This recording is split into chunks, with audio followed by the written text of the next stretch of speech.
All right, here is the Sikha of the Rebbe from 1991, Tafshin Nun Aleph, Parshas Devorim, just like ours. It's the Shabbat right before Tisha B'Av, just like ours. And the Rebbe is explaining wonderful things, wondrous things about Tisha B'Av. First of all, Tisha B'Av is the birthday of Mashiach. That's what it says in the Midrash. The Tisha B'Av is the birthday of the Mashiach.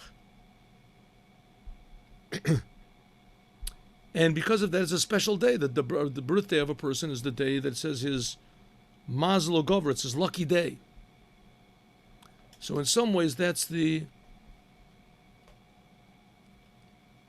idea of Mashiach, is that he is going to rebuild the temple. And that's what it means. Yesh Lomer, we can say, Shegilei Mashiach, that the revelation of the Mashiach in Tisha B'Av, and let's just remind everybody that we're talking about Mashiach. We have to define our terms. What is so really important about Mashiach? Well, Mashiach is important. Let's just say in general, on two levels. Level number one, he's going to make a good world. There won't be war. There won't be struggling. There won't be lacking. There'll be plenty. There'll be work for everyone. There'll be plenty for people. Will be able to think about God. They'll be able to think about how amazing it is that God is creating them, and appreciate God and being partners with God, the whole world. So just physically, it'll be good. Physically, to the point where there won't be any more disease, like depression and frustration and all these things, anxieties and things like that. There won't be. So Mashiach will be a person that will simply orchestrate the world. I heard once just the same way as like 70, 80 years ago, one person stood up in Germany and threw the whole entire world into just a bloodbath of misery and death and destruction. One person changed the whole world for bad, and so it'll be one person will be able to change the whole world for good. And that's what Mashiach is going to do. Instead of devaluating life like that German did, he'll make life valuable, precious. People won't want to make abortions. People will want to get married and have children. They'll want to have marriages that can produce children, ideally. That'll be the ideal of all people. People want to be productive. People will want to help each other out. If you see someone in need, you'll want to help the other person out. Not like it is now, right? Or like it was in World War II. You were happy to see people in need. You were happy to see people miserable, right? The Germans, the Japanese, whatever, they were happy to see misery. And their enemies were happy when the Germans were miserable. So the whole thing was upside down. Mashiach will do the same thing, throw the world into this insanity, but an insanity of good. People will just go totally out of themselves, change their natures to do good, to be good, to think good, to say good, to try to learn from everybody something good. So that's why we're so desperately Mashiach. That's in the simple way. But in a deeper way, Mashiach is going to reveal godliness. The whole world will be like the Holy Temple. People will feel really, really, really important. At the same time, they'll feel really, really, really humble. You're important because God is creating me. You're humble because God is creating me. I'm a nothing. So that's the idea of the revelation of Mashiach, and the Mashiach will be revealed in Tisha B'Av. And it says especially it will be revealed in Mincha, the last prayer of Tisha B'Av, or Kafishu Kashur, like it is to the service in the land of Israel. That's what the Rebbe said. Do you remember we have these three Torah portions?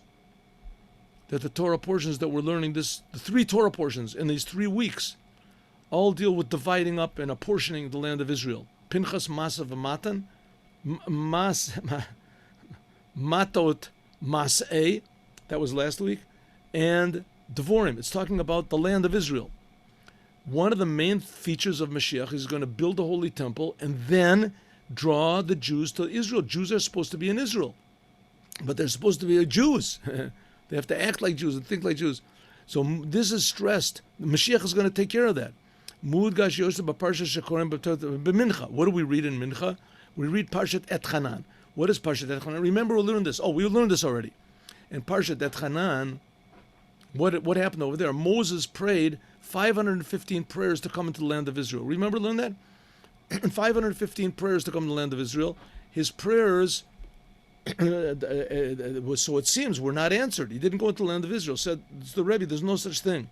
His prayers certainly have their effect, but not then, not immediately then. His prayers stand and help all the Jews from now on, and his prayers will be the ones that will bring all of the Jews to the land of Israel.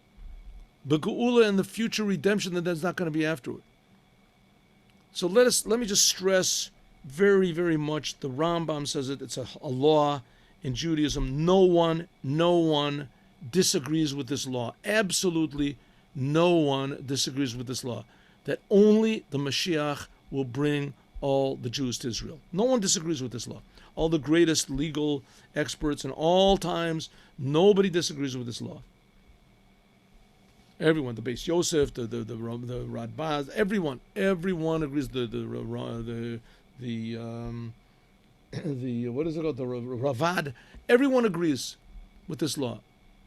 Mashiach and only Mashiach will bring the Jews to Israel. Why? Because being in Israel depends on really believing in God and doing the Torah and the commandments.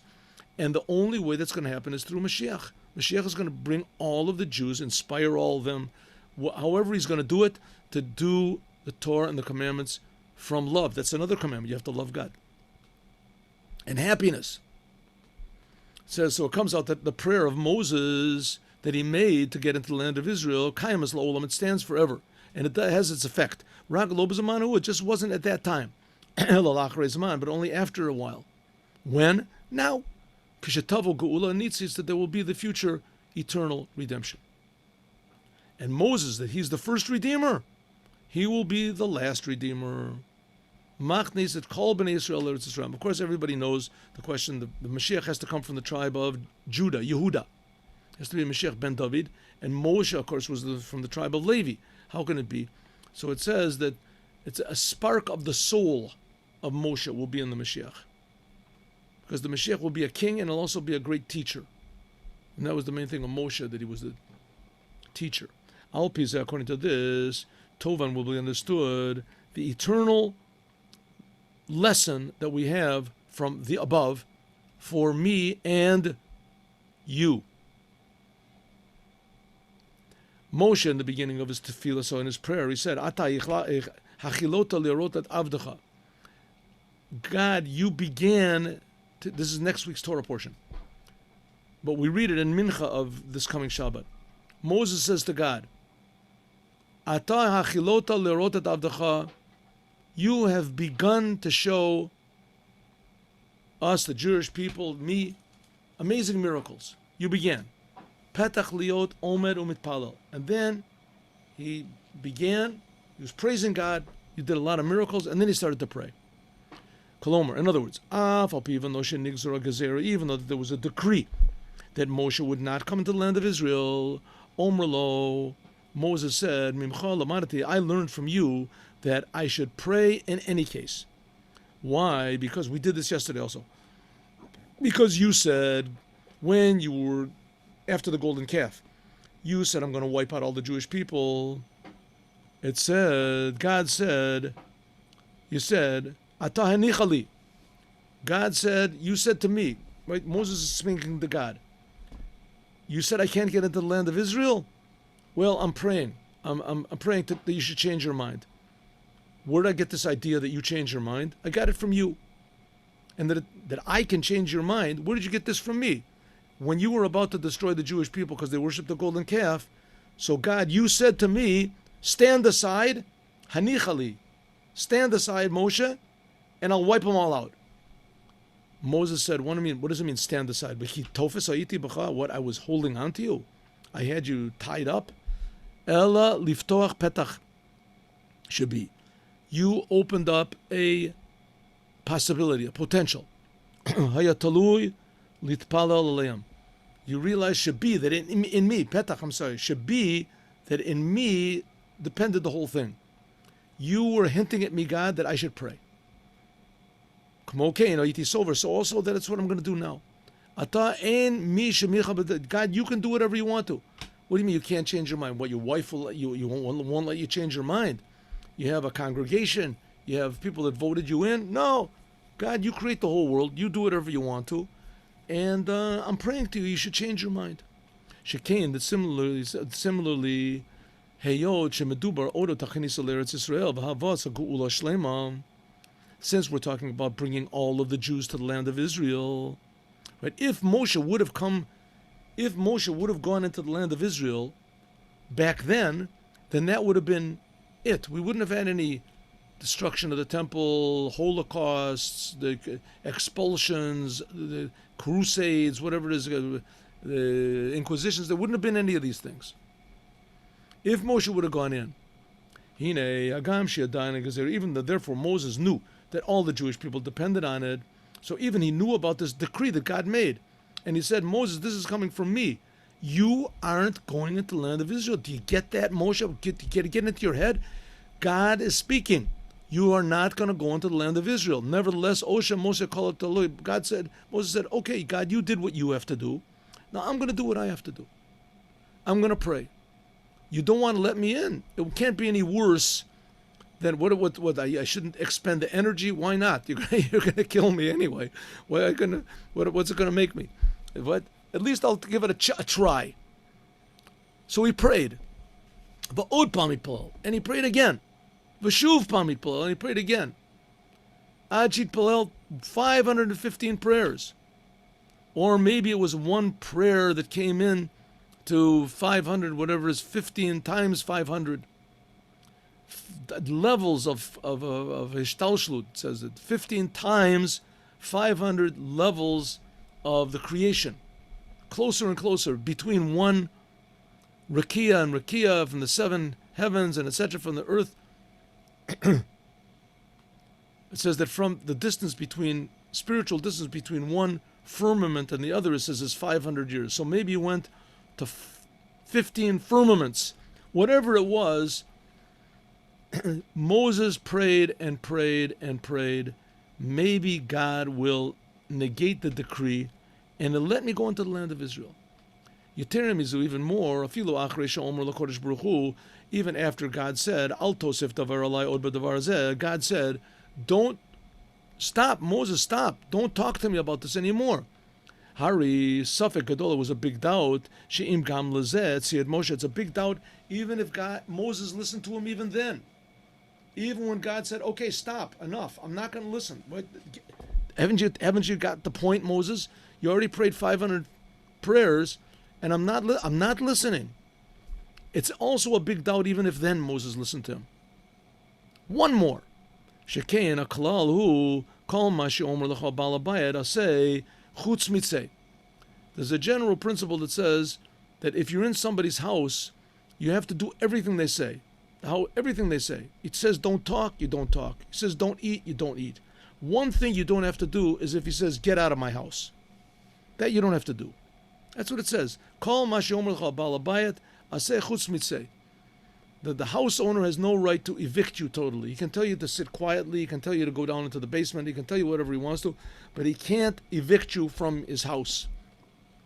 The same thing Moses said to God, I'll do whatever you want to, but you can't evict me from the land of Israel. You can't tell me. Even when there's the true homeowner, which is God, right? He owns everything. As in Mitzvah, he commands Moshe, say, get away from me. Al tosef l'dvar alai od b'davar zeh, don't speak to me about this again. Mistaber l'omer, says the Rebbe, it seems logical to me to say that Moses masar et nafsho, that he was willing to risk his very life. V'himshich lavakesh, and he continued to request and to pray to come into the land of Israel. That's the power of prayer. Now it's true by Moses it didn't seem to work. Ubiyachad im zeh kipeshut, shadavar lo yazik, Moses said, listen, okay, it's not going to hurt. What's God going to do? He's going to punish me. What type of punishment can he get? Worse than this, and I'm not going into the land of Israel. Lo yazik, and even if it does harm, it'll harm me. It's not going to harm anybody else. Moshe was there for the Jewish people. He wasn't concerned about himself. It's not going to harm anybody else. For instance, Yoshua ben Nun. God already decided that Yeshua, he was going to bring the Jews into Israel. Moshe, and even if it was in Moses' ability, lif'ol al yedei tefilah, to bring about by means of his prayer, that the Jewish people would go in to the land of Israel. And certainly he could have done this from the prayer of every tzaddik. Right? God listens to all prayers. And how much more so God listens to the prayers of tzaddikim. How much more so he should listen to the prayer of Moshe. Hari Liosa Roy Yisrael, because Moses, he was the true shepherd of the Jewish people. Rebbe Amiti was a true rabbi. Malamed Torah, would it be why he taught the Torah to the Jewish people? And he was truly teaching Torah to the Jewish people. Therefore, because he was a true rabbi and a true teacher and a true shepherd, Eino Yotze Mi'agalut, he said, I'm not asking you to take me into the land of Israel. I'm not leaving the desert alone. I'm not going out from the desert b'she'iru and leave one Jew behind. Gedin Talmid shegalag megalim lo rabo imo. It says that there's a law that if a scholar, a Torah scholar, if he does an inadvertent sin, an accidental sin, and has to be exiled to one of the cities of refuge, so it says that his rabbi goes with him. A rabbi goes with him with all the pupils and everything. Ela shelamota geula, but the completion of the redemption of the Jewish people and the completion of the redemption of Moshe.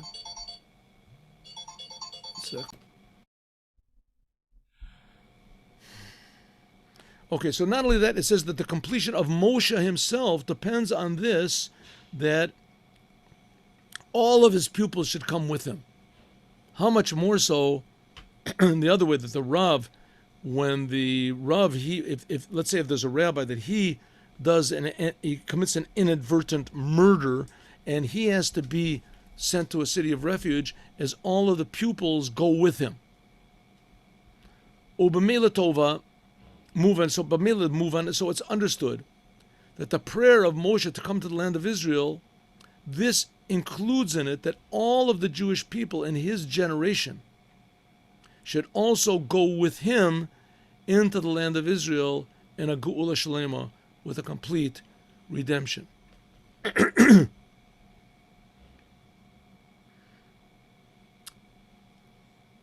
So we can learn something for our generation. In every generation there has to be a Moses. In every generation there has to be one Jew that really is inspired and really cares about all of the Jewish people. Every generation is what's called in the Zohar, it says, Espashtusa de Moshe, the branch of Moses, Shebakal Dor Vador, in every generation. On until the Moses of our generation, the Rebbe says, is the previous Lubavitcher Rebbe. The Rebbe, the Lubavitcher Rebbe, always said that the previous Rebbe, he's the Rebbe. And that he himself, the Rebbe himself, he's just carrying out, he's just another phase of the previous Rebbe's life.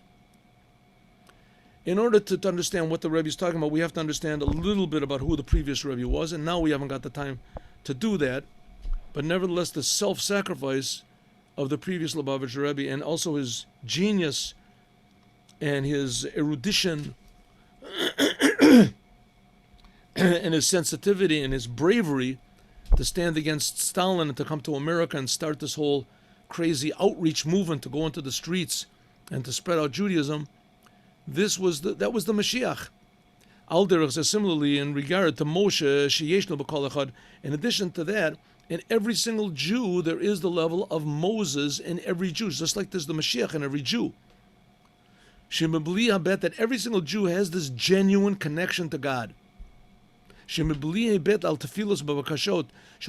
that notwithstanding any of the prayers and any of the requests that you've made from God up to now, you have to pray again and again and request from God ad matai. How long will it be until Mashiach comes? How much do we have to suffer? Brura davar, it is clear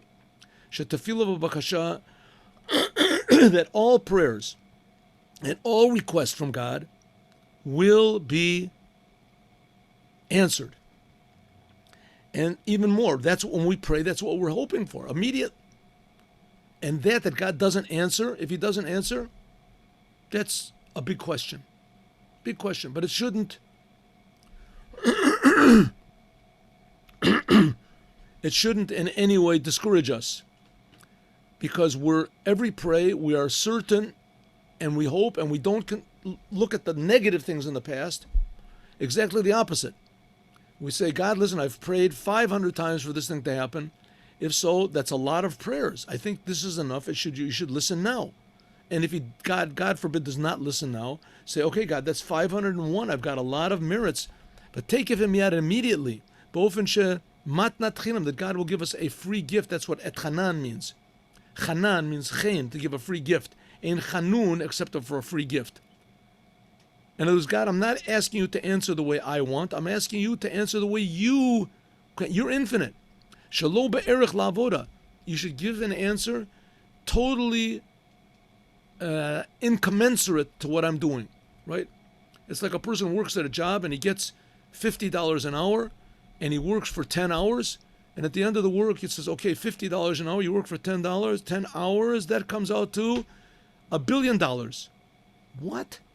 $1 billion? Oh, $1 billion, and also a new house, and here's a wife, and here's a blessing. You're gonna have children. What? I don't understand. I worked for 10 hours.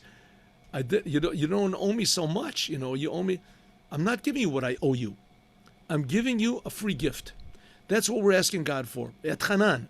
We're praying to you, God, but the results are going. We're praying for the redemption. The results are going to be totally, infinitely greater, and a whole different quality than what we're asking for. Ba geula, then will come the future redemption, a shlema by means of Mashiach tzidkenu. Goal rishon, goal achron, like it says, the first redeemer, Moses, that took the Jews out of Egypt, he'll be the last redeemer. Kol bnei Israel, all the Jewish people will come to the land of Israel. He'll build a temple that'll draw all the Jews to Israel. Jews will really be interested. Begula nitzis, it'll be a total redemption. V'yored lamata beit hamikdash, there'll be the third temple. She'omed b'muchan ubane lamayla, that it's already built and prepared above.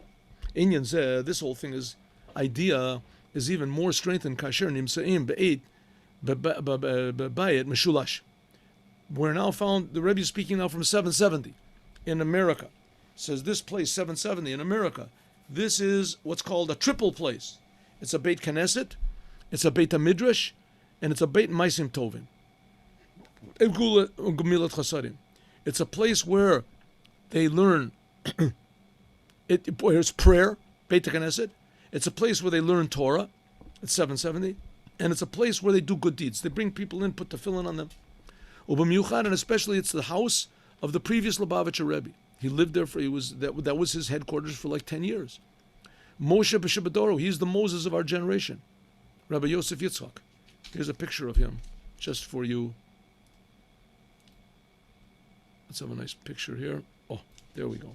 Picture of the previous Lubavitcher Rebbe. Beautiful picture. Right, that is the previous Lubavitcher Rebbe, Rabbi Yosef Yitzchak. Beautiful. That is the true leader of our generation. The Lubavitcher Rebbe, he's just carrying out, he's just an extension of the previous Lubavitcher Rebbe. That the Rebbe said many, many times that the previous Lubavitcher Rebbe is the Mashiach. So he says, therefore now we are found in the house of the previous Lubavitcher Rebbe, which this is a preparation for the third temple. There's another sikha that we'll have to learn it later, but there's a Gemara that talks about Beit Rabbeinu Shebabavel. And it says that in the time of exile, that the Beit HaMikdash is moved out of Israel, And then when the time of redemption comes, and that's the main synagogue in the world where Judaism is spread out. That's what it says. And then in the future redemption, it will fly to the land of Israel. Talking about interesting things. It'll fly to the land of Israel, and it'll take all of the other synagogues together with it. And they'll all fly to Jerusalem and be attached to the Holy Temple. That's what it says in the Talmud. So this is not some sort of, science fiction or something. This is reality. We're actually waiting for this thing to happen. So he says, therefore, 770, which that is the main synagogue outside of Israel. There's no other synagogue that spreads out Judaism to the whole world. So She'avu Beit HaMeshulash, that also the Beit HaMikdash, the Holy Temple, will also be a triple place. Beiti Beit Tefillah, like God says, my house is the house of prayer. Bayat Torah, it's the place of the Torah. How was there the Torah in the Holy Temple? That was the Sanhedrin was there. The Sanhedrin was there right on the called Lishkat Gazit, right outside of the where the altar was. Beit Gamilach Sarim, it was a place of kindness. The sacrifices that were there brought blessing to the whole world. Ubayit Meshulash Gufa Nimsem Kedid Vadut. And now, says the Rebbe, you were in 770, and this is a triple place: prayer, Torah, and good deeds. And we're now in a Farbringen with many tens, hundreds of Jews. Barov Am Hadrat Melech, like it says, if there's a multitude of Jews, there's the glory of God. And as Asher Nosef Lakach, that every single Jew is also a Balabayat on the whole world. Every single Jew is the son of God. So like we're all princes. Each one is the boss of the whole world. How much more so on his individual life, he's the Balabayat. Like it says, Adam ki yakriv mikem korban lashem, mikem davka, that you, the sacrifice in the Holy Temple, has to come from you. So you have to control, every Jew has control over the whole world and control over himself. By means of this, Harihu makriv et kol inyan olam, when he makes the sacrifice, and the word sacrifice in Hebrew also means to come close. So he makes come close the domem tsameach chayim adaber, the mineral, plant, animal, and human of the whole entire creation that is found inside of him, inside of each and every Jew. Harizeh biyachad biyoter seit biyoter oz. And when many Jews are doing this, that they're all trying to come closer to God, so that simulates the whole idea of the temple, the holy temple, the holy house. Where the idea of the temple came from, I don't know why the temple, why it's called a temple, I don't know. It's a holy house that says Beit HaMikdash. Shenimtza'im ba'achdut. Asher ba'ava va'achva, when all these Jews are together and they're all in love and unity. So this negates the whole reason and the cause for this terrible exile we're in. Separation. Not appreciating the other person. So automatically, mitbatel asovi, when you do away with the cause, which is not appreciate the cause of the exile. It says is hating another person. What do you mean hating another person? You don't appreciate anything good in the other person. You don't look for anything good because you don't appreciate the other person. So that causes the exile. When you do start appreciating, everybody appreciates everybody else. And even if you don't find anything good in the person, but you know there is something good, it says that there is. So this is one of the things that will negate the exile. But take it from Yad, immediately there will be the redemption. So we have all these techniques that we're using, which is number 1, prayer. Number 2, Torah. Number 3, good deeds. Number 4, loving others, doing acts of kindness. All of these things will add on to the 515 prayers that Moses prayed, and it should be any second now. That's it. It should just, whoop, Mashiach comes. And especially, this is the Zman Zakai, this is Shabbat Tisha B'Av, in time of, this Shabbat is right before Tisha B'Av, in the prayer of Mincha, this Shabbat, when Shenasit Hidgabrut Chadasha, when there is a new emphasis on the birth of the Mashiach. The Mashiach was born, says, that's what it says, the Mashiach was born on Tisha B'Av, the soul of the Mashiach came on Tisha. That's the time, the birthday of Tisha B'Av, the birthday on Tisha B'Av, is the time of the Mashiach. This year Tisha B'Av comes on Sunday, and we read the Haftorah of Et Hanan the day before, but still it still joins all together. And not only that, we're now in the year Tav Shin Nun Aleph, which is the Rosh Tevis Hashem Hayatiyeh Shanat Niflot Ereno, of I will show you miracles. Ad Niflot the Geula Mitit, until there was the true redemption, like the days of going out of Egypt, I will show you miracles. That was when, was it Saddam Hussein shot all those missiles and at Israel nothing happened and the Iron Curtain fell. And from all this it's understood that now is the time. And this is and just like Moses prayed all these prayers, and they will have the effect. So also what the Rebbe said, Tavshin Nun Aleph, that miracles in everything we will see, it will have its effect to bring the Mashiach.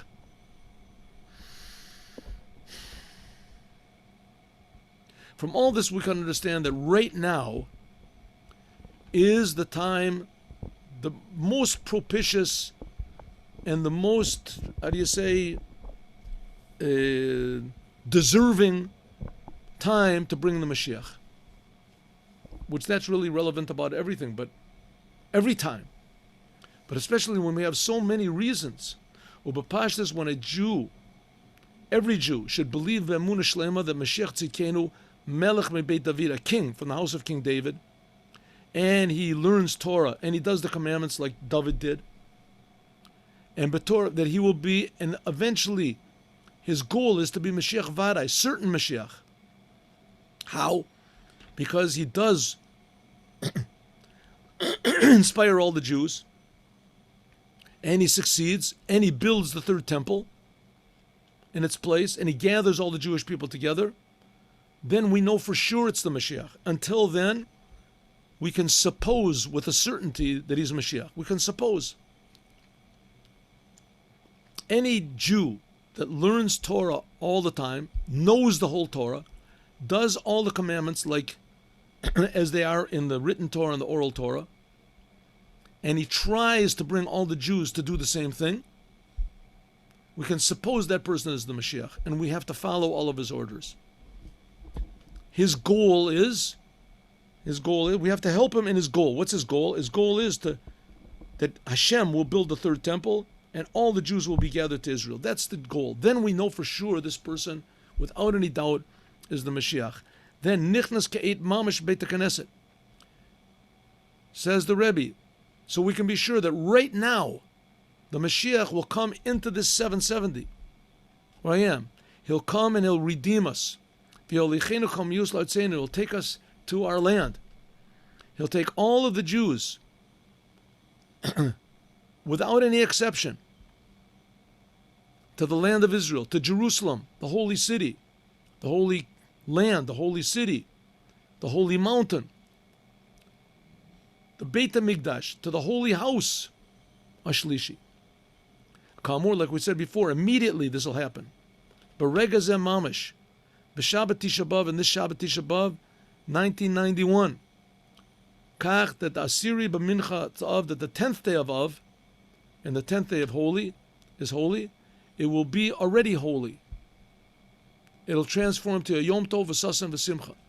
So in other words, the Mashiach, this is even more relevant this year. Mashiach can come this year on Shabbat, which will be the 8th day of Av, and then we won't have to fast the next day. It'll be a whole big holiday, a festivity. How much more so? Okay, we'll have to let's stop here. We'll have to continue tomorrow.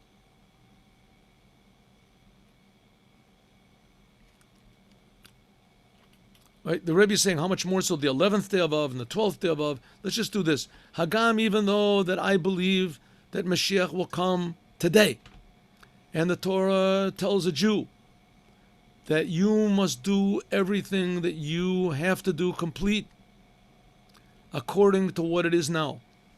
Don't say, listen, I'll take it easy a little bit now. Mashiach is going to come. No.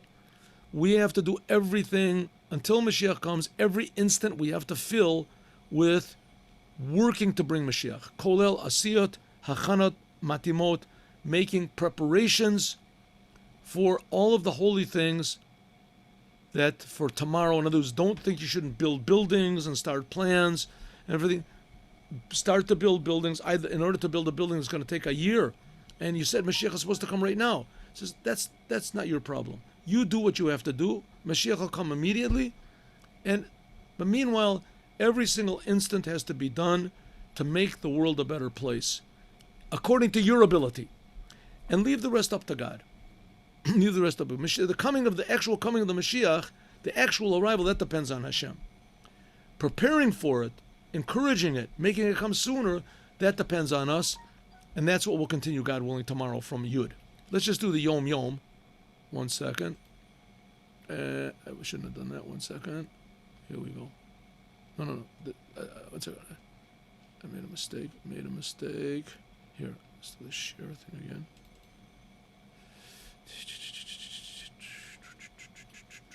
Here we go.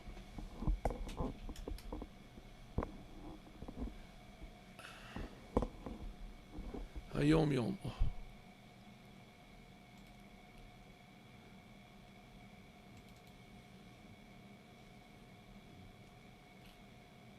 No matter how much effort you put forth, in other words, in making money, no matter how much effort you put, you can't earn 1 penny more than God has ordained that you should earn.